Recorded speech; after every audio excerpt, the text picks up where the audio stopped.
Hey everyone, welcome back. Dave in History for the Ages here. So my video this last week, it was on the USS Liberty, the history of that. I hope you give it a watch. But this has been going on in the news, and I wasn't intending to do another video on what's on the history of Iran. I do have a longer video that covers everything from Iran from World War II until pretty current times. I made it a couple of years ago. But there's a lot of chaos going on in Iran right now. The current Ayatollah, that there's reports right now as I'm recording this that he's basically in a secure bunker because there's a lot of protests happening in Iran right now. So how does this connect with history? So if you watch my longer video, 1979, my longer video even goes further back than that, covers everything from Mossadegh and the Shah in 1979 and, a lot of stuff since then. But in 1979, of course, there was the revolution in Iran that brought about the theocracy led by the Ayatollahs. And not everybody's been happy about it since then. There have been multiple attempts. There was one, back about a decade ago or so ago called the Green Revolution. That didn't really go anywhere. One of the problems with a lot of these protests, and you could see the image of the Ayatollah there, an image from the protest that's happening right now, is that if the military doesn't back the protest, it's very hard for them to make the changes in the government.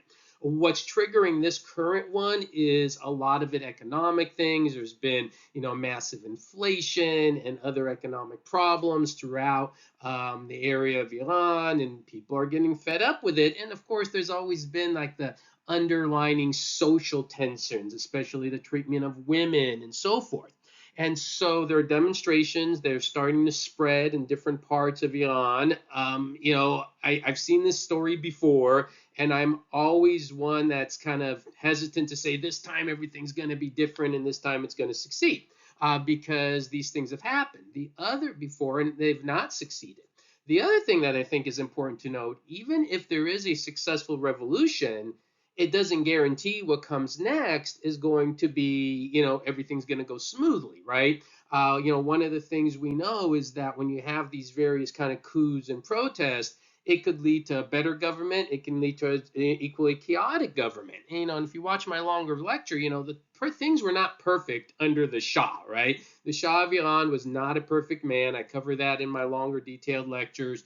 However, when he was ousted, look what they got. They got something far worse. And so this is something I always tell people as well. Now, obviously, Iran today, if you watch my other videos, like on the Samson option, is clearly a major danger to the world the way it is operating. So it's hard to imagine something worse, but you never know.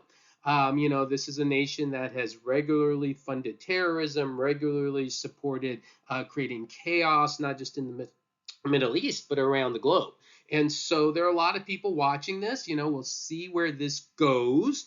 It's interesting to kind of think about the possibilities of what would happen if the regime falls, and how long it's been. It's been now several generations, if you think about it, right? Since people lived in a situation without the theocracy there. Now there are a lot of people in Iran who want this other way of governing. They don't want this theocracy.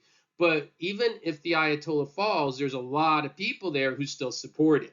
So you could have potential internal conflicts. It could lead to more, no matter who takes over, more chaos in the region.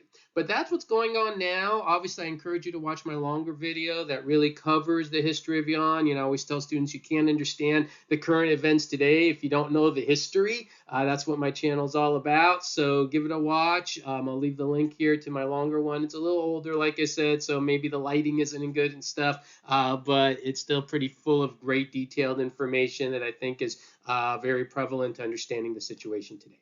All right, anyway, everyone, I hope you kind of thought that was interesting. I thought some people might want to kind of a little background on what's currently going on. All right, everyone, have a great day. Thanks for watching, and check out my new video from the week 2 on the USS Liberty. Bye.